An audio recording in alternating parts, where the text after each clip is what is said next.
It's not too hard. Trust me. This is just master of AI. After all the trial and error.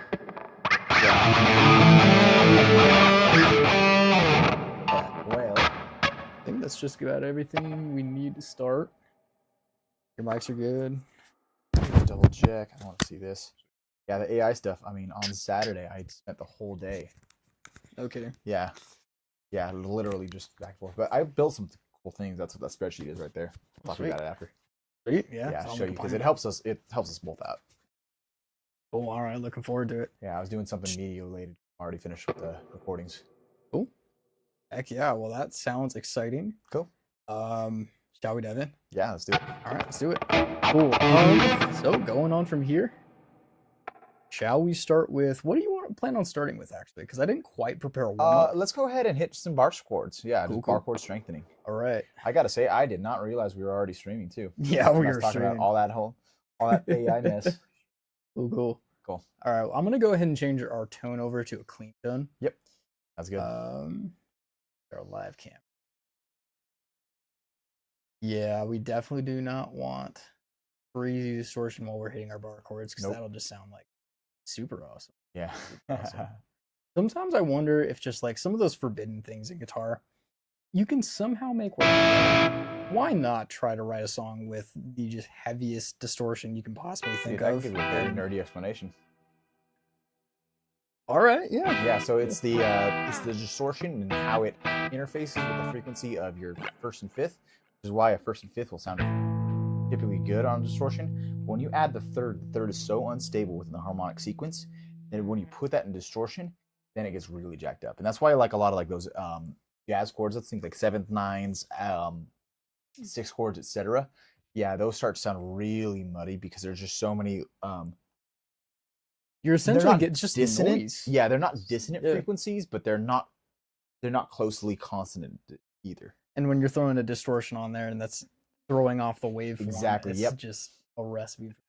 Yeah. And on top of that, I mean, with a lot of bar chords, you only have technically 3 notes in there, but you're repeating some of them. Yep. Yeah, so worse. It doubles. But that's why, like on some of the recordings, when I record separately, yep, and it's heavily distorted. So let's think, toxicity, for example. I'll record one tone at a time or a perfect fifth at a time, but I won't extend beyond that. That is really interesting. Yeah, so and you're just layering it. Yep, exactly. Okay, that is a really good I'll trick. make sure that everything is hyper in tune, and yeah. Okay, well, folks, for recording out there, yeah, take notes. I saw that from a different Instagram guitarist too. Yeah, he was just explaining how to tune some like really complicated chords if you're using distortion. Yeah, and it's all layering. That is really nice because we got some heat for toxicity. Oh yeah. Well, the first time through this, last time it was like fire, man. And like, dude, I'm so glad that felt like a victory. It felt like in my soul like a victory, man. I felt really bad. Like, everybody was saying it. It just like sounds like I farted. Yeah. Yeah. Like, some of those comments, dude. Some of those comments were pretty funny though. Yeah. All right. I digress though. All right. So as far as our bar chords, we've gotten a couple of new comments in some of our TikTok videos, really wanting us to go over some of these bar chords. When it comes to bar chords, you really do have to keep in mind unless you just have very strong hands, like right out of the gate, you're gonna have a little bit of a hard time doing bar chords. And if you're doing it on acoustic, you're gonna have it. So just keep that in mind. This is a process for learning bar chords. It is not a one-trick thing that you just immediately get it. So just keep that in mind as we go in. Now, you can see that I'm playing this on electric. Johnny's playing this on electric, but I did want to keep in mind our acoustic players out there. So when I was writing this exercise, I did write it with acoustic in mind. In fact, I actually did go through the work things with an acoustic, just to kind of make sure that everything was cohesive. Yep. In any case, so when we're going through a bar chord, the first thing when you're starting to learn them, I always just stress just having good form first. You want to make sure that you're doing the fundamentals correctly before you really start to get into the technique of finer tuned stuff to really help you along. Basic form just 101 when it comes to bar chords. You want to make sure that you have a clean bar first. A bar that has all 6 notes nice and ringing out. When you're going into that bar, you do not want to do it with the very bottom of your finger, this padded part. You want to do it with the side of your finger, which is bonier. You do not need as much pressure to fully press down a note. When you're doing the pad of your hand, a little bit harder to do. So what you want to do is you want to press down this fret using the side and curling your finger a little bit toward the outside. You can see that you can see my fingers actually tilt this way. What I'm doing is I'm rotating my finger in order to press down using the side. Yeah, actually, can I interject real quick? Sure. You were actually rotating your elbow as well. Yeah, I do like your to. elbow starts to tuck in, and I do the same thing. I just kind of tested it on myself.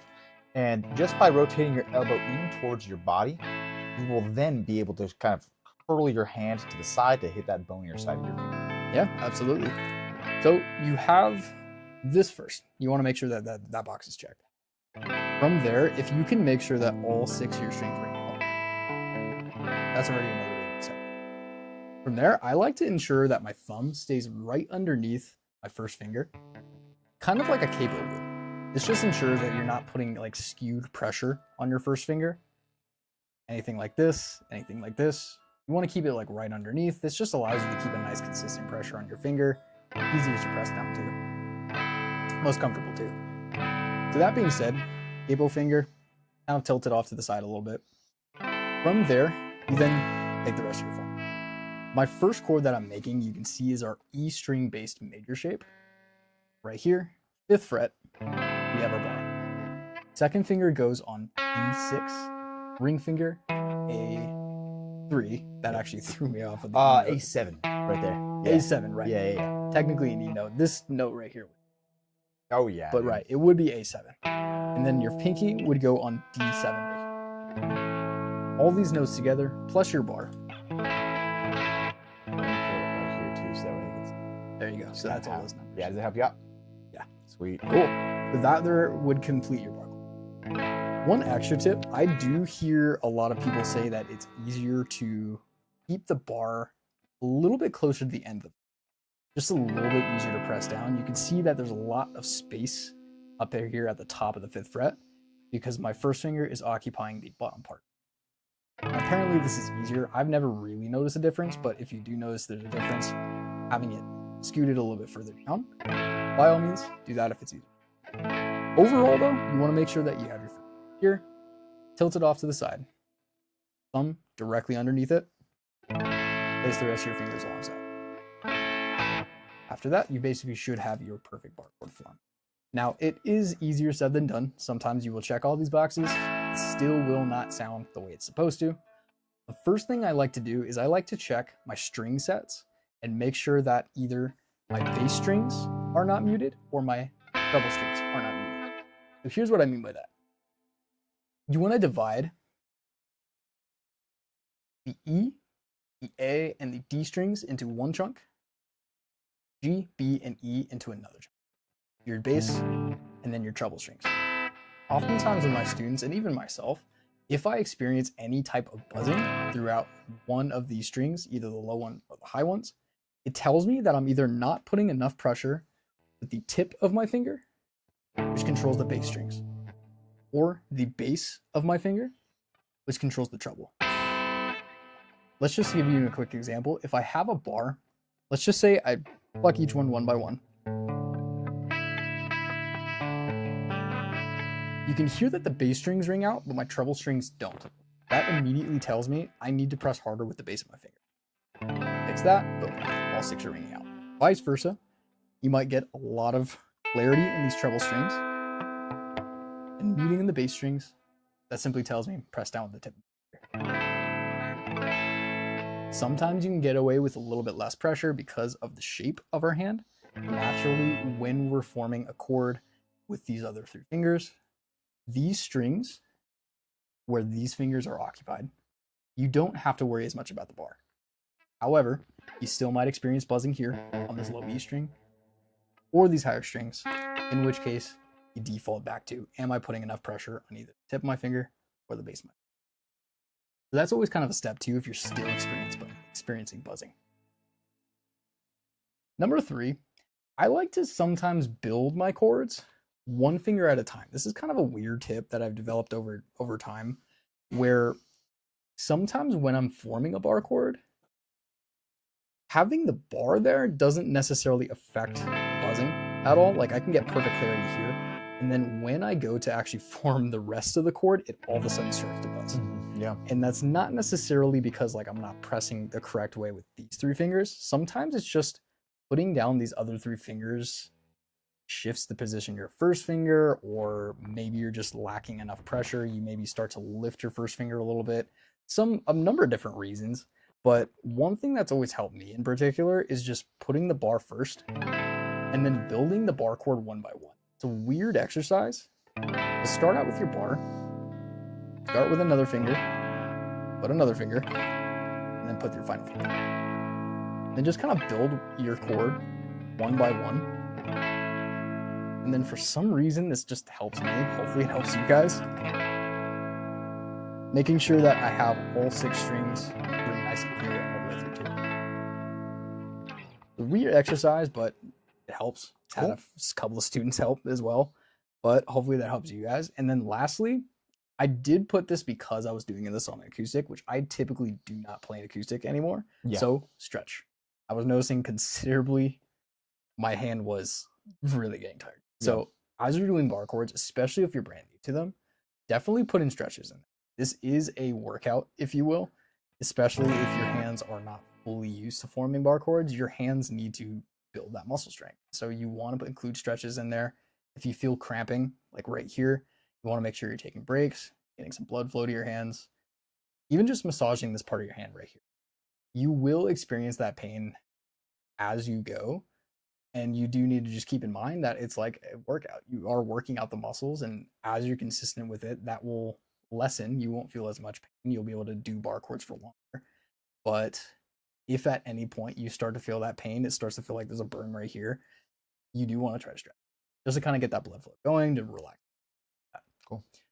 So that's really my 4 basic tips when it comes to really mastering bar chords. I would say, if anything, try to be consistent more than anything. Bar chords, like it's like working a muscle. You can't really do this once and then expect to be like absolute master at it. You do want to try to do it little by little, day after day, so that way you're building that consistent hand strength in your hand. So if anything, follow these 4 steps, but more importantly than ever, be consistent with it too. Just little by little, 5 minutes a day will be absolutely golden for something like this. By after probably even a week, you'll probably see pretty considerable results. So that's really all I have to say about this. As far as our kind of way to work through this, I included our 4 primary bar chord shapes that I want to walk through each of our 4 steps with for each chord. So starting out with our first, we have an E string bass to major shape. This just outlines our E shape. What we're going to do is essentially start this bar chord on the 5th fret and then walk through each of our 4 steps. Go ahead and start. We're going to start with step 1, 5th fret. Place your bar with the side of your finger. There you go. From there, form the rest of your chord around it. Middle finger is on G6, pinky, D7, ring finger, A7. Now let's just pretend we have a little bit of buzzing here and there. You experience buzzing on the bass notes, or the bass strings. Press harder with your first finger. If they're on the higher strings, the treble strings, press more with the base of your finger. From there, try forming each one by one.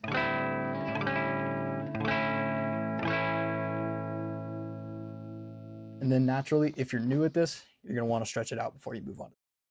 If you aren't quite new to bar chords, or your hands just feel just fine, feel free to start moving on to the chords too. I'm going to go ahead and do the E minor shape, and then the A and the A. Cool. All right, let's go ahead and start with our E minor shape. We are doing a 5th fret E minor shape. First, start out with your bar, right here on this 5th fret. Go ahead and now put your ring finger, D7, or sorry, A7, pinky, D7.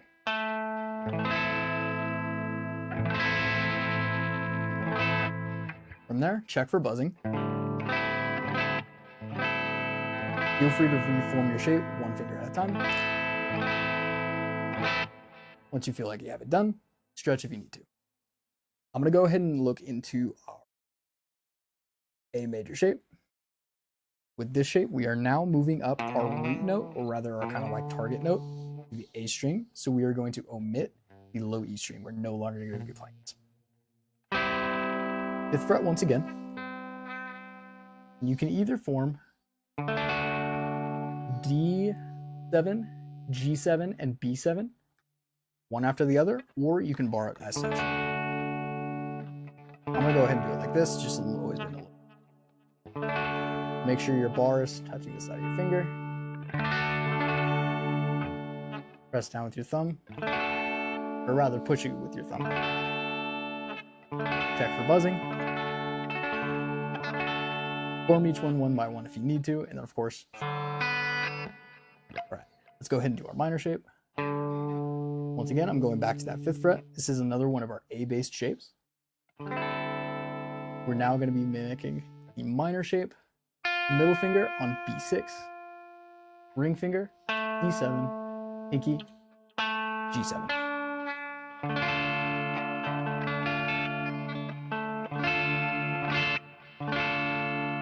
Once again, check for buzzing, make sure that everything is nice and good. Your hands start to get tired, do stretches. So that's really all I can say about your shapes. Memorizing them is one thing. We've gone over that in a couple of other. Well, we also do have, I believe we have YouTube tutorials as far as the bar chords. We also have social media videos as far as the bar chords. Feel free to look at those. Feel free to touch base back on these shapes if you memorize them. But as far as just, of course, better at those bar chords and getting comfortable with them, try to follow those 4 steps and do it often, more importantly than it. That's really all I have to say about our bar chords. I don't know if you want to add anything past Sure, here, yeah. I was going to let you cook for a little while, but I have a couple of things. So first, what I admire about you guys is you're so technical, and I feel like we're really yin and yang in that response. Where I'm just like, get the freaking thing done, and like at whatever means necessary. Maybe I've learned some bad habits, but I don't know. No, so really. With that, when I build a bar chord and it doesn't work, so for example, the minor 7, the E string based minor 7 shape really sucks. In other words, you're barring across and it's just your ring finger. On acoustic, it's brutal. So for those of you, if you want to follow at home, barring across a low E5, and my ring finger is on A7, and that's it.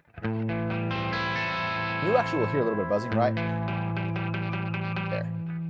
There's not much I can do with the finger strength, because if you're really thinking about it, the way your finger works is there's that first knuckle from the tip of your finger, and then there's a small gap, and then there's that second knuckle. That small gap is what was hitting my D string. So commonly what I will do to help fix my bar chords is I actually shift my finger up and down, depending on the shape that I know. And I kind of know this for myself, how high and low I need to go for certain shapes. My finger is way higher, better sound. Another kind of my street tip that I would recommend is I will actually reinforce the bar with my middle finger sometimes. You will see that my middle finger is actually on top of my index as I'm covering that. Gives a little bit of extra support. I don't know if that's like a guitar faux pas, but like it helps me that's out. a great tip. I personally avoid it only because I know that there's other shapes that I need my finger for. So I've just like never wanted to use that as a crutch. Yeah. But it is a great way to do it. It does work. And then the last thing is I actually have 2 more things. I actually place my clamp a little bit differently. So Bryce had mentioned that he likes to put it his thumb towards the like kind of top of the neck, right behind his index finger. That is very uncomfortable for me, just kind of truth be told. Okay. I actually like to do almost, it's not the opposite, it's just slightly different, where I take my thumb and actually bring it a little bit down to the center of the neck. It's still under my index finger, but it's almost functioning as a clamp. And I find that my thumb gives me a lot of extra strength and leverage when I bring it a little bit lower to the neck. And that's both for my A string and my E string based. So that's just a little bit about my playing style. And the last thing is what you said about playing close to the fret, close to the metal piece. I believe in that to my core. I will die on that hill in the sense of like, I'll be working with students and like they'll be kind of like that way on the guitar, and it's just getting a buzzy sound. They bring it close to that metal piece. I promise you, I'm not pushing down any harder. You just get a clear sound. So those are just my 2 cents about all that. Cool, 100%. By experience, notice that those things work, then absolutely. It's kind of one of those things in guitar where it's not like the right or the wrong way to do it, as long as you get the good result. Yeah. So I mean, yeah. like Johnny was saying, like he has a completely different way, not completely different way than I do for forming bar chords. So at this point, I would say what works and stick with that. Yeah. But I still stand by the consistency thing. It does take consistency. So 5 minutes a day. Actually, I would literally just say 5 minutes a day. You will see some pretty good results within probably a week. Oh yeah. Cool. All right. Well, that's all I have to say about our bar chords. Oh, nice job, dude. Yeah. Cool. Yeah, it's wonderful. Very informative. Sweet. So shall we dive into some sweep picking now? Yep. Let's do it. All right. Let's go ahead. We're gonna shift gears pretty intensely. Bryce, would you actually mind putting on a quick distortion? I would, but I'm just. Yeah, I don't know how to work this program. Trust me, I'm still learning too. We use STL tones for any of the guys out there who wonder how we get our tones. STL tones is a virtual amp, virtual VST, absolute beautiful plugin. Go lead tone, okay?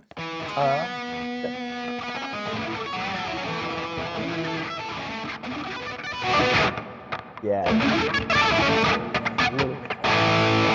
Nice. Bingo. All right.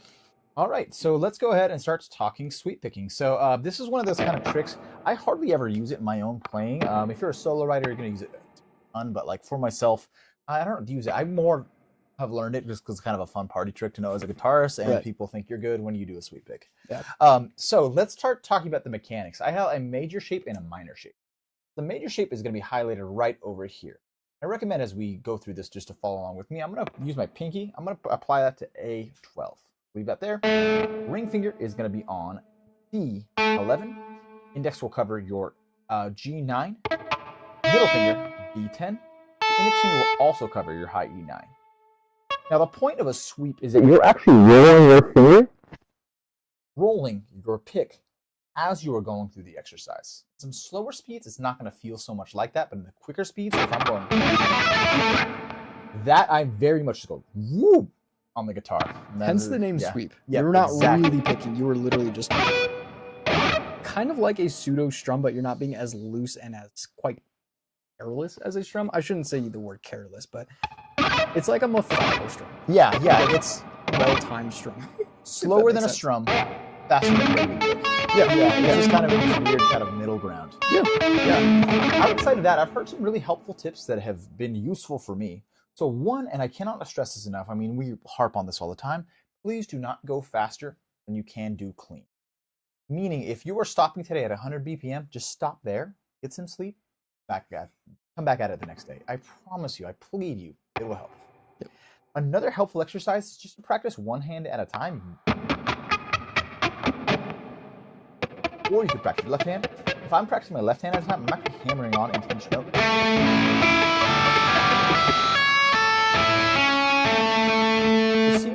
Clean tones across there and see how fast you can go. Wasn't great, but you get the idea. Right. Sure. Oh, thank you, sir. Yep. Should we go over picking angle as well? I know that there's been a lot of questions in the past, and I've seen on a couple of our videos too.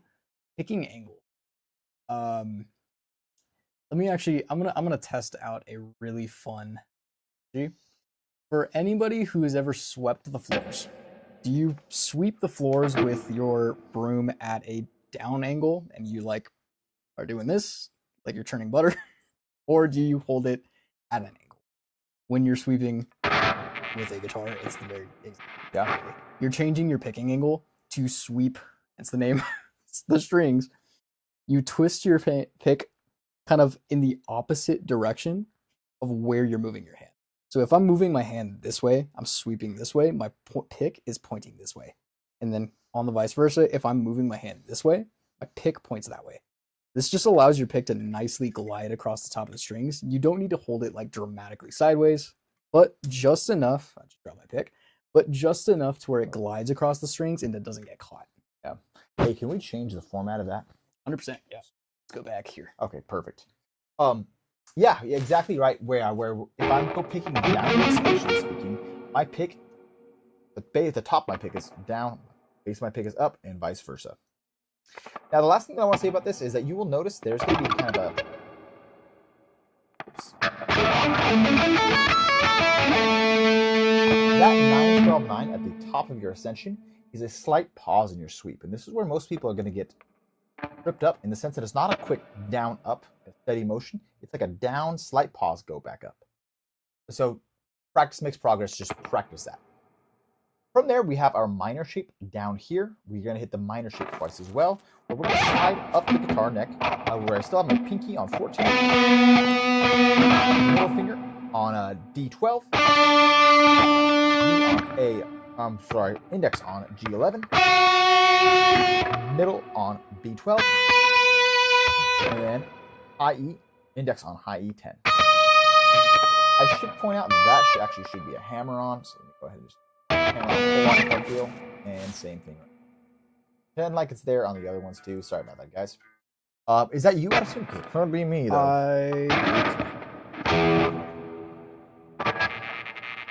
All right. Well, hey, man. Actually, you know what? Let's go ahead and do it. So we're going very slow. This is always just a great starter speed, 16 BPM. We're at the 8th note, so check it out.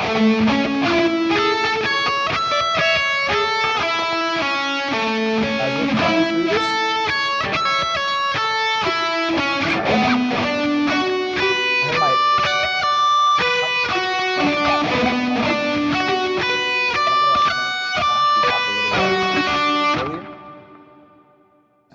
I'm going to try to see, can we get this metronome a little higher? Sure. Let's see if I can just do it that way.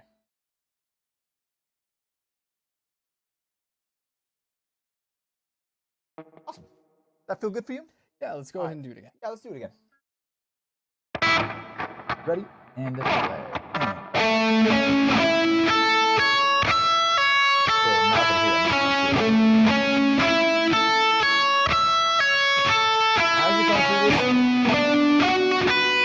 Focus on relaxation of your muscles. Extremely slow speed. Really get yourself playing.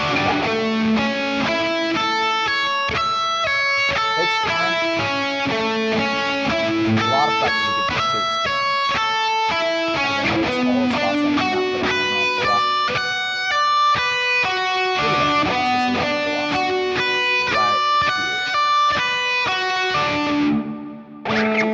Not too bad. Pretty good. I needed to go unplugged on that one just so I can kind of get my bearings. Sure. Once you kind of get the shape down, it does get a little bit easier.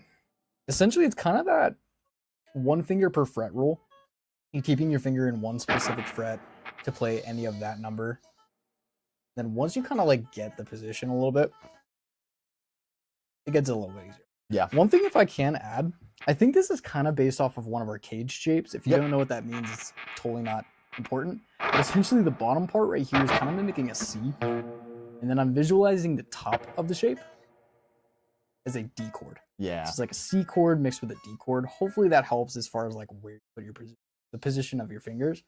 But that threw me off at first, so hopefully that helps. Yeah, and then the minor one, I mean, there's no getting around it. You just gotta get used to the shape. Yeah. If you're actually hitting a B minor chord, you could kind of quote that sweep inside actually the song 1, which is also in B minor. You will verbatim do that sweep. But, Yep. But yeah, cool. Let's go ahead and do it again. Let's pick it up. Cool. 2.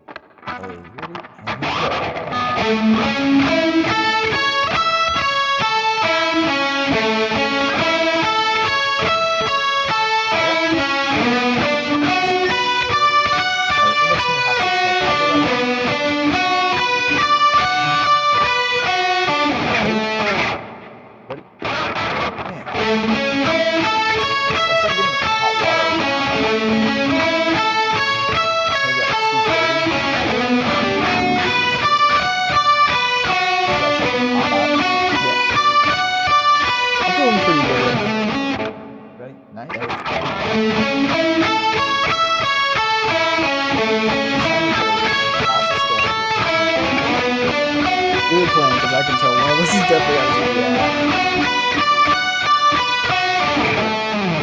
At this point, viewers, we might want to get MIDI guitars at some point, as boring as they are, but it is just...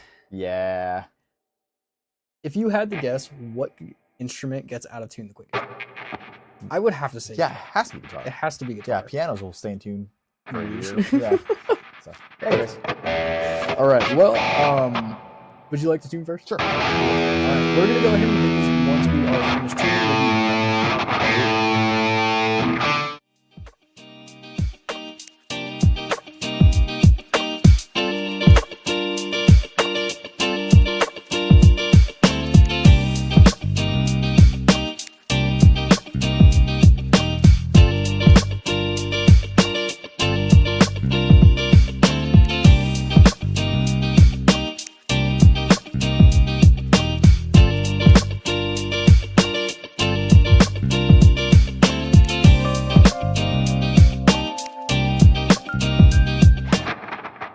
Cool. All right, we're back. I'm really better than ever. Heck yeah. Let's go ahead and do it. All right, Beats per minute. 100.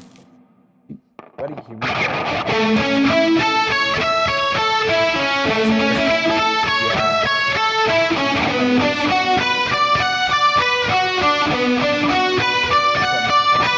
Outside, scratch some of this.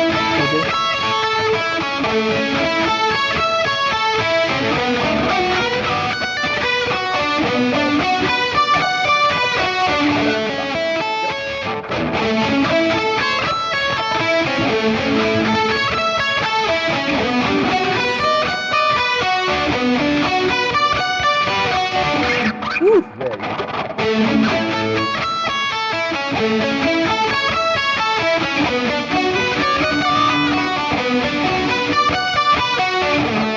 Ooh, the focus.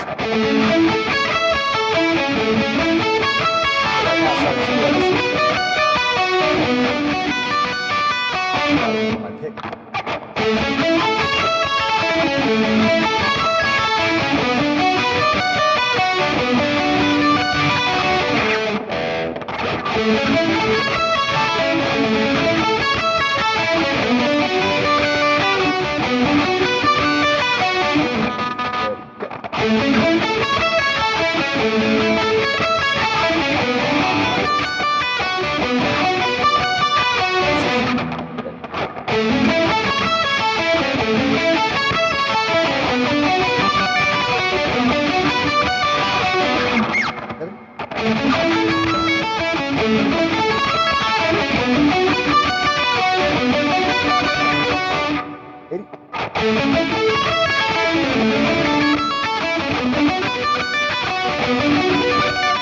Woo!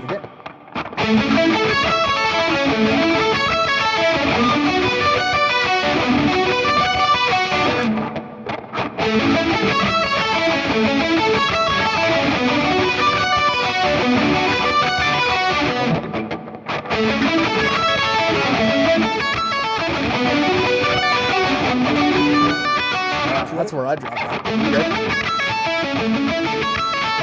I gotta feel that metronome. I can't quite hear it. Yeah, it's a little quiet.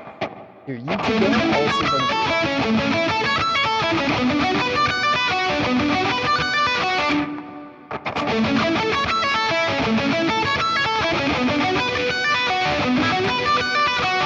Cool. I'm gonna advance that up to 210.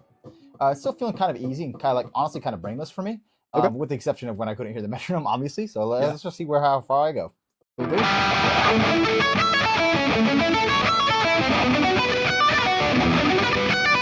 Messed up. Oh no. Good. Let me go ahead and just back that again.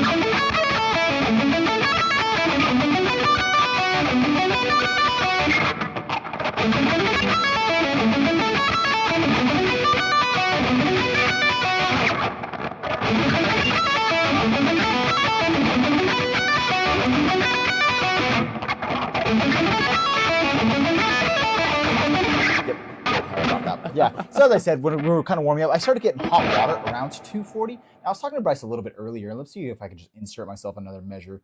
I can like fake it at 270, but I would advise against that because it's just gonna end up kind of sloppy. So I'll go ahead and just insert a bar and just give the listener a feel of what could be at a kind of a sloppier speed.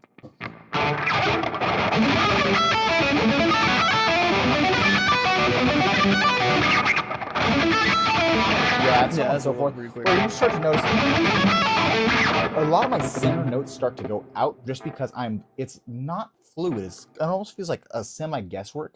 Yeah, Yeah, and that just means that it's not really in my system. Yeah. I can remember my guitar teacher. I was like friggin' 15 at the time. getting really mad at me because I could play something kind of good fast and kind of good slow, but I couldn't do the center speed. Yeah, and how just much wisdom was in there. So Yeah. anyways, Well, honestly, yeah, just continue taking it consistent and not faster than you can play it clean. That's probably the best piece of advice you can yeah, possibly get for anything you're playing in guitar. yeah. So But honestly, like you'll actually see like just through this. This is just straight from my computer, and I practice this as well as I have a couple other shapes on call and on demand. But you'll see like a times 10 repeat right there, just because I kind of want to hang out at 200. Yeah, that times 10 was probably around 150 once upon a time, just hanging out there. When I started, like even like 130 was kind of challenging for me, and now I'm hovering around 230. So it's just time consistency. Yeah, absolutely, and that's going to be something that I am definitely going to want to practice because I felt myself kind of struggling around 130, and I was like, all right, wake up call. I could definitely be practicing more for sweeps. sure, man. And like honestly, if you're not doing it, like how are you going to build them up?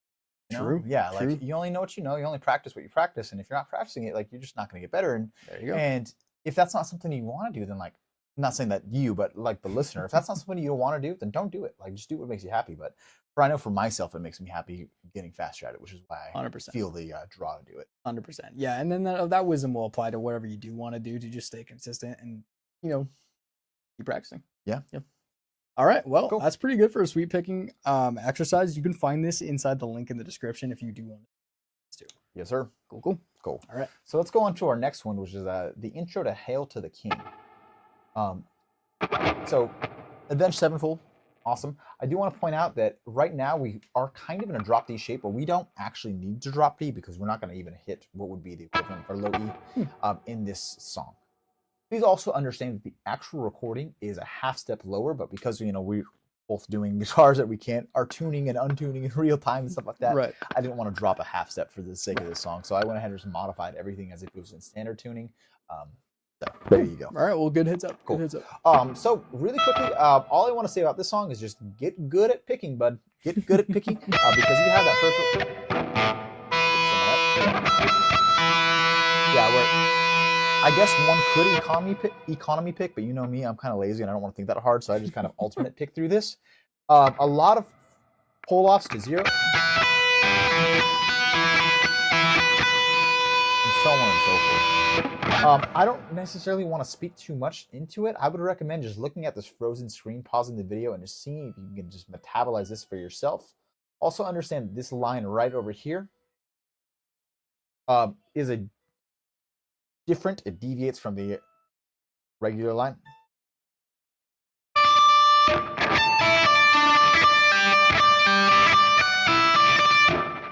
Yeah. All right. Cool. With this, like any song, I'm just a huge advocate of speed building. So let's start off at 50%. 50% plus a little bit of change. So maybe I'll just drop us down to 60 BPM. Understanding the target is 118. Here we go. You feeling good, bud? Yeah. Gives me let's try time to absorb. And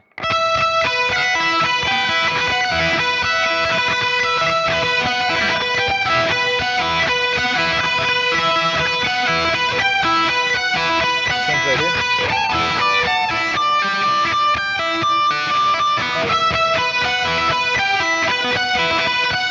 Kind of hard, right? Yeah.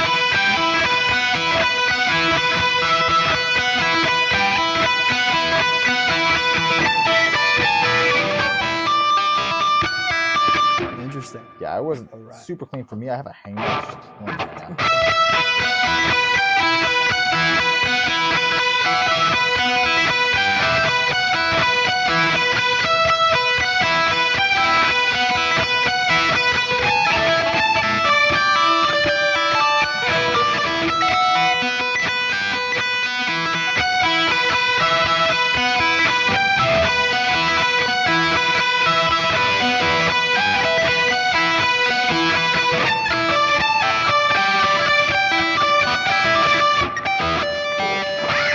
Interesting. Yeah. Sweet. I would love to look a little bit deeper into some of the outro sections. So this, by the way, is also the first time that I'm learning this riff too. So I'm Yeah. But I've kind of come to understand this part. 12-12, high E string, 12 and B string. That's pretty simple. Pretty simple. When you start with pull-offs, you have a 14, 12, 15, 12, 12, 14. So I'm kind of thinking of this little section right here as a sequence of 4, 14, 15, 14, 14, essentially. And then you're following each one of the 14s or the 15s with an open E string and a 12. So that just sequences that nicely. And you follow the whole thing up with just 2 12s. Now, I would actually love for you to just briefly explain this part right here. Yeah. So just a little bit further elaboration on this, and I'll go ahead and just kind of prime it so that way we're ready to go. So I'm using my pinky 17 pull off open to my middle finger is going to be down on B15. So that this shape down. I have that 15 pull off the mouse is hovering over right there. I use my ring finger pull off right there, while my middle finger is still present and down on the B string. Now, when we're going slow, it's going to be like, it's going to sound kind of like garbage. There's so much tone interference. As we go faster, and so on and so forth, then it sounds, it doesn't really matter that you're holding the finger there, so to speak. Gotcha. It's happening so quick then. Yeah, exactly. So that's my opinion on it. My middle finger stays down on the 15 the entire time through. My index finger is eventually going to pull off on that 14. I think I just demonstrated it wrong just a little bit. Look at my hands for a sec. Do that. So. Whoops. See how I did that? Yeah. So it's like pinky, ring, index. Yeah, you're basically keeping that middle finger right here on 15. Exactly. Pivoting off of that. 17. 15, pinky, 15 with ring, 14. And then 14 with index. Yeah, my middle little finger bit of stays. the tricky shapes. Yeah, for sure. Yeah, if you're having trouble with this shape, definitely take this one slow and just kind of get used to getting your fingers in the right spot. Yes, sir. I might practice that on my own. Actually, that's an interesting shape. Yeah. And I noticed you were barring across your 12. I actually go middle and index down. Right. Well, I'm not barring through any of this exercise. I'm not opposed to barring through riffs and stuff like that. I think it looks like I'm barring. I'm doing a movement. Oh, yeah, you're doing a roll? Yeah, just prefer a roll. Yeah. Cool. All right, well, that second section makes a lot more sense to me. I think I can hit this game. Sweet. Cool. All right, let's try it out. Whoops. Take off that count off. Already measure counting. Cool. Go. 1. Here we go.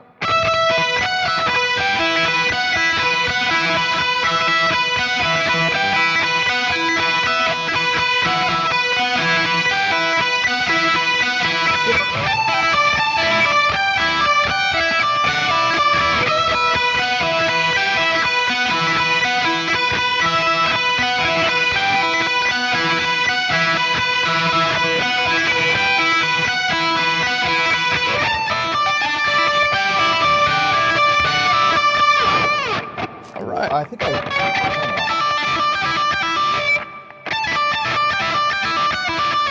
it's 2 15s and a 14. My bad, everybody. Yeah. No worries. Cool. Sweet. All right. Well, that makes a lot more sense. I think I might be able to hit a speed higher. Okay. After that, I might be lost, but no worries. Totally fine. Let's hit it. Yeah. So halfway there, we're putting up to 70 BPM right now. Once again, target would be 118, effectively 120. Cool. Ready, go.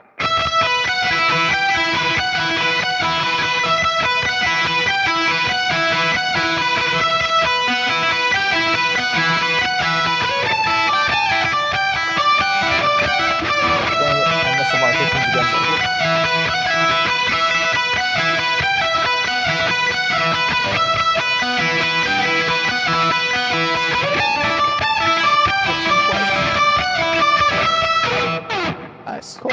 Awesome. 80 BPM. Here we go. Here we go.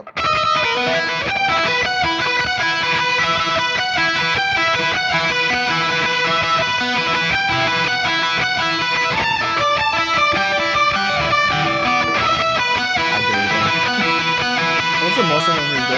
Right?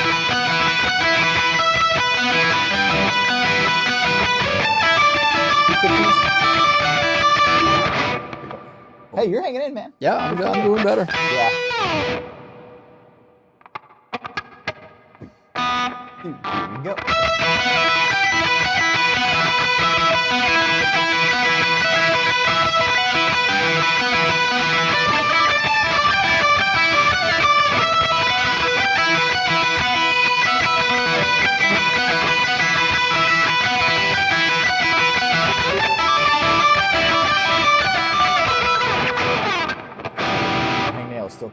under my string, and it's just driving Ow. me bonkers. It's okay. It's more inconvenient than painful. Yeah. All right, here's 100. 1, 2, 3, go.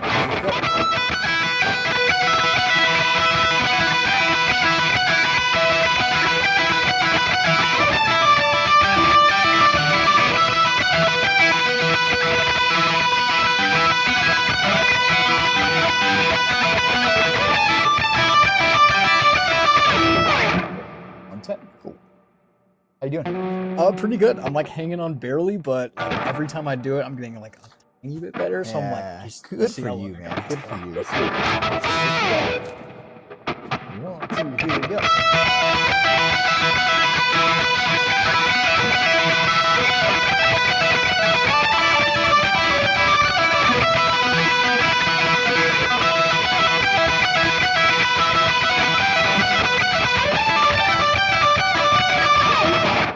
Woo! I did not do the 215s that time. My bad. It's all good. It's all good. 214s at the end. All right. All right, so this is target speed. Yep, this is target speed right here. All right, here we go. Sweet. Here we go. Bring it on. 1, 2, here we go.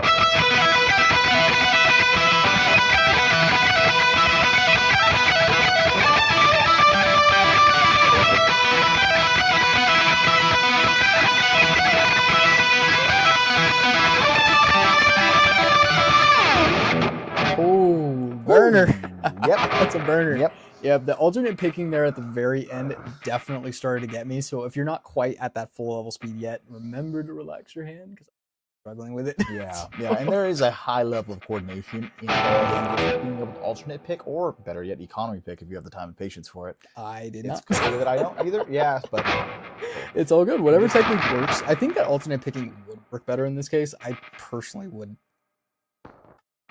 I don't know if I would want to economy pick that. Yeah. Personally. all I right. don't know. Not sure either. Yeah. But just as a quick aside and a funny story about this, so we go and we do our recording sessions and stuff, and like sometimes I'm behind the camera, sometimes you're behind the camera. So we did Hail to the King months ago, Right. and I had not looked at it ever. And I Okay. thought to myself, I like this song. Let me go ahead and try it. I'm gonna do it on the spot.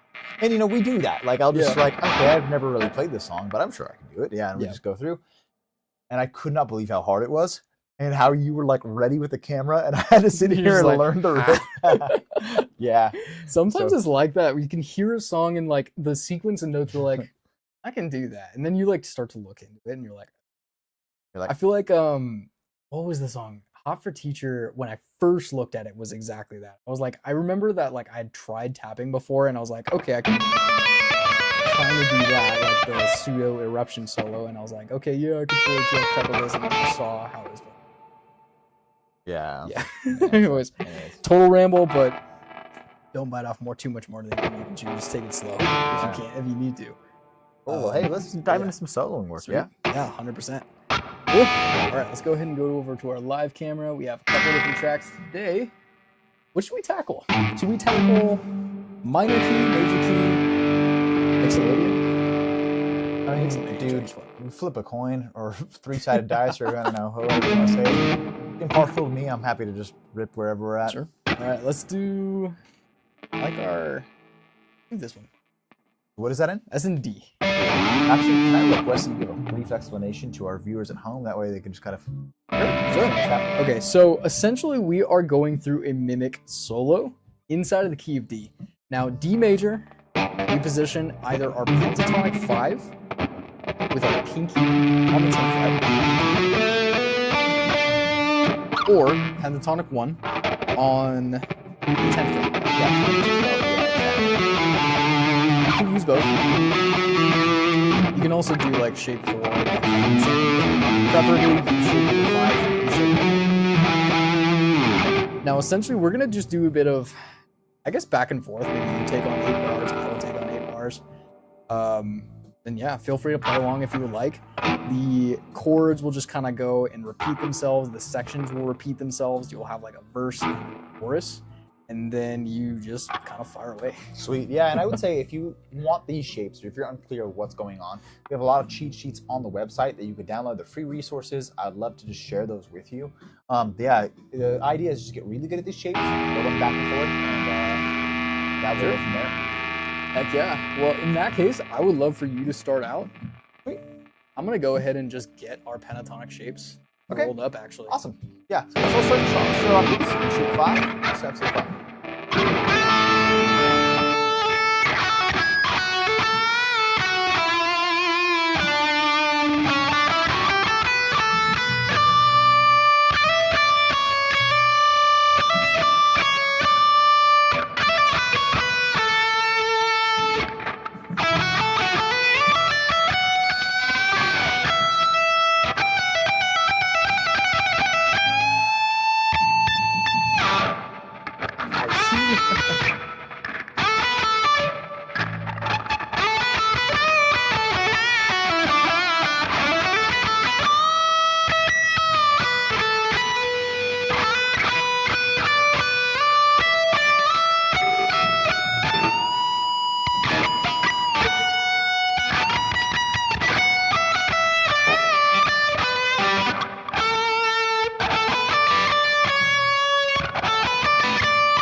nice. Have you heard this track before? No. Really good for not knowing that track. It's truly just following the random movements and key and select areas.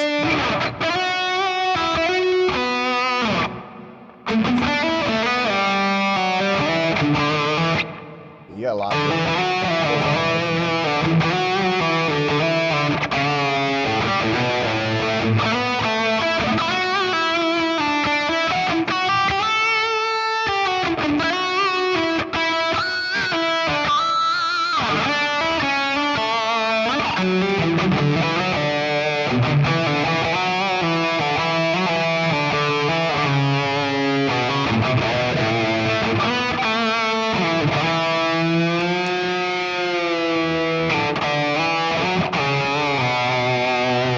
One string scales. Just really getting good at the one string scale. And then ear training to know what key I'm hitting. So I'm like, okay, if I can hit, I know that's my major three. I know that now my 4 is here, my 5 is here, my 2 is here. And then from there, I can just play through any of the pentatonics, any of the major scales, and I'm like, okay, if I want to add something that's more of a straight line, that's what allows me to do that. So you can combine the one string scale with the pentatonics and the majors, and it becomes just like an absolute beast for being able to navigate. Yeah, let's see. Wait, can I quote that? Sure, go for it.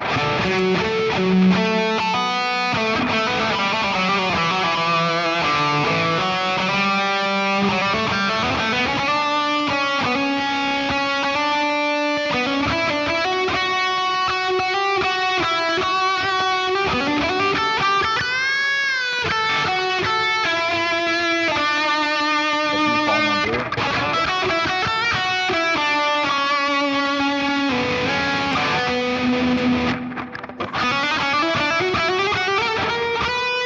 I lost. I'll try again. Oh no, I threw it in my spot.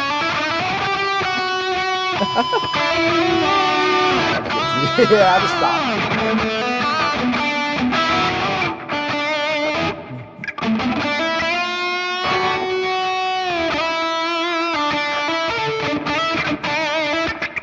I'm gonna really try to solo with my eyes closed.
we hit that Not major chord bad. right at the end. Yeah, that was like Yeah. not bad. Yeah. Well, we have time for one more. I think we should hit the mixed lady. Yeah. Yeah. So this is just to be clear, this is a mixolydian you're saying. So this is a mode of the major scale, which consists based off of the 5th scale degree, which is Gonna be right there for you, bud. Yeah. yeah. So there's pentatonic 4. You can see a pseudo mixolydian. Right. It's not true mixolydian in the sense the gray notes aren't there, but yeah, you get the idea. Right. But essentially, you would be able to take this dot, position it on our 5th fret, which is an A note. Therefore, that gives us A mixolydian.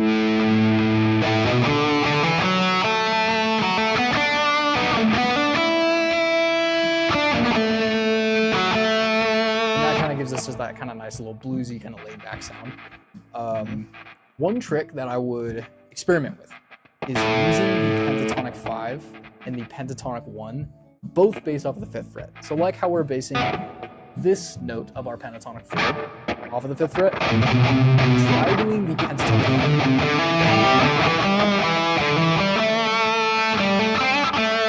And then switch over to your pentatonic 1.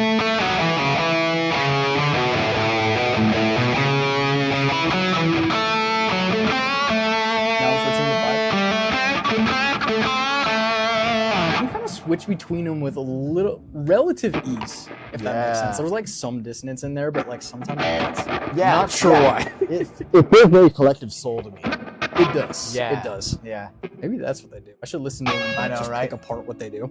Yeah. All right. Well, let's. All right. I'm gonna let you. I'm gonna stick to pentatonic 4 song.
It's so easy to pick. Yeah, I can easily do this for long hours. Right. I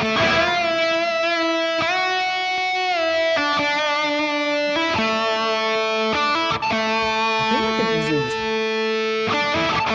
hang around these 3 notes. Yeah, man. I'm gonna see if I can just limit myself to these 3 notes and see what I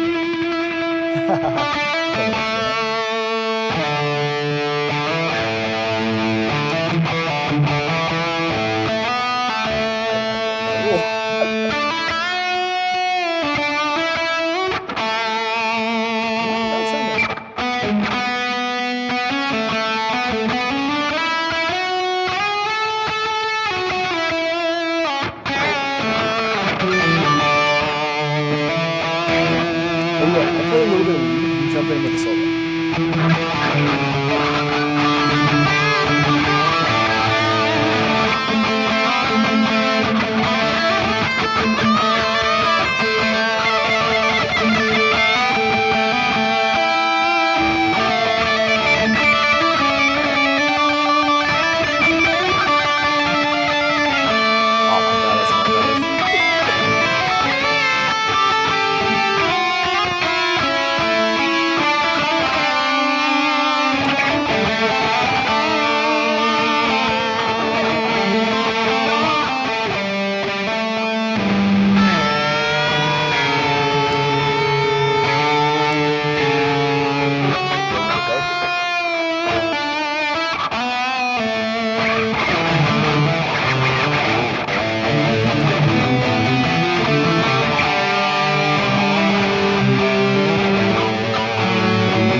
so easy to get carried away. Yep. That's pentatonic 4 inside of Mixolydian. You can easily do this with any of the other modes. I choose, or I get all of my jam tracks from Elevated Jam Tracks. There's a guy named Tom on YouTube. Really, really good jam tracks. Fantastic stuff he makes. He oftentimes will put out different modes. Like Mixolydian's a very common one. Dorian is probably the most common one. He's got a couple in Phrygian, a couple in Lydian, but not too many. But essentially, when you're doing or when you're playing inside of a mode, it is essentially starting on a different degree of the major scale. So, for example, Dorian is just starting off the second note and considering that as your tonic rather than the first. Exactly. So, if that doesn't quite make sense, get yourself one of these, your pentatonic cheat sheet. It will also tell you which mode it is. And just keep in mind that for any of these, for example, this Dorian mode, pentatonic tude, sticky note, it's always this first note that you start off of. Yeah. So let's just say it's D Dorian. You would start this first note off of a D note. Yeah. Or E Phrygian, you would start this first note off of it. Fun fact, E Phrygian and D Dorian are the same scale. Yeah, I know, right? So there you go. Modes are so confusing to a lot of people, including myself sometimes, but for the most part, if you understand that, like, you're starting off at a certain degree. Anyways, we can get into that time. Yeah, We're just about we out of could. time. Cool. Yeah. Cool. Well, this has been a blast. Dude, so much fun. Thanks again. Thank you. Cool. All right. Viewers, find all of our resources on the description of this video. Feel free to look at any of those resources. Feel free to DM us with any questions if you guys have any, or comments if you guys have any. Take care. It's been a blast.